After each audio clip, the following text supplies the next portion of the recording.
ஒருத்தர் தொட்டாங்களா அந்த உடனே அந்த நீங்க வந்து இது வாழை குடுக்குறது அப்பப்ப கோட்டுக்கு வாங்க அப்பப்ப இந்த மாசம் வாங்க அந்த மாசம் அதெல்லாம் கிடையாது.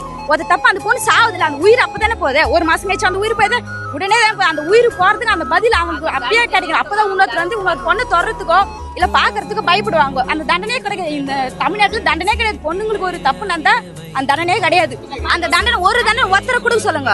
நிறைய பேர் வேணாம், ஒருத்தரை குத்து நடுரோட்ல அவங்க பெத்தவங்க கிட்ட கொடுங்க அந்த தண்டனை. அவங்க பொண்ணுடைய வலி எந்த அளவுக்கு அனுபவிச்சாங்களோ அவங்க பெத்தவங்களுடைய ஒரு சுச்சுவேஷன் அவங்க சொல்லணும். அந்த தண்டனை அவனை நடுரோட்ல சுடு நடுரோட்ல தூக்க மாட்டேன். நீங்க சட்டமே தண்டனை கொடுக்க தேவையில்ல. யாரு கொடுக்குறாங்க? சட்டம் ஒண்ணுமே கொடுக்கல. 4 பேர் எதிர்த்து சொல்லிடுறாங்க. பின்னாடி அவங்க நல்ல பிரியாணியும் நல்ல சிக்கன் ரைஸும் குத்து அவங்க நல்லா காப்பாத்தி பணம் தான் இங்க பேசுது. அப்ப ஏழை மக்கள் பெண்கள் வெளியே போறாங்க, எந்த பாதுகாப்புல போவாங்க? நைட் ஷிஃப்ட் போறாங்க, ஒரு தனியா வர முடியுதா? காலேஜ் படிக்கிற பசங்க பொட்டை பசங்க நல்ல மாதிரியா போய் நல்ல மாதிரியா ஓட்ட வந்துச்சு. அதனால அதுவே உங்களுக்கு புண்ணியம். அந்த மாதிரி செய்யணும். சில பேர் இந்த விஷயம் சில இடத்துலலாம் ஒரு பொண்ணை 3-4 பேர் ரேப் பண்ணி அந்த விஷயமே நடக்குமா இருக்குமா? அந்த விஷயமே வெளியே வர அந்த ஒரு நாள் தான் பிரேக்கிங் நியூஸ், மறுநாள் தூக்கி போட்டு வேற நியூஸ் எடுத்து போட்டுக்கிறாங்க. வெளியே வரவிடாம பண்ணிடுறாங்க. பணம் இருக்கிறவங்க போறாங்க, நான் போராடுறாங்க நம்ம பொண்ணுக்கு வந்து சட்டம் கிடைக்கணும்ட்டு. பணம் இல்லாதவங்க என்ன பண்ணுவாங்க? அப்ப நீங்க விட்டுறீங்க.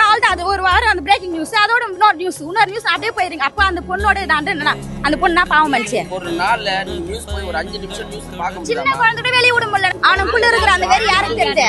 ஒரு வாட்டி தண்டனை கொடுத்தா கொஞ்சம் பயம் இருக்க செய்யும். கிடையாது. அந்த பிரச்சனைக்கு காரணமே வந்து இந்த போதைப் பொருள் பழக்கம் தான். அந்த பிரச்சனைக்கு காரணம் இப்ப அப்ப வந்து எங்கேயோ இருக்கும். இப்ப கிராமத்துல சின்ன பசங்க 18 வயசு ஆன பசங்க கூட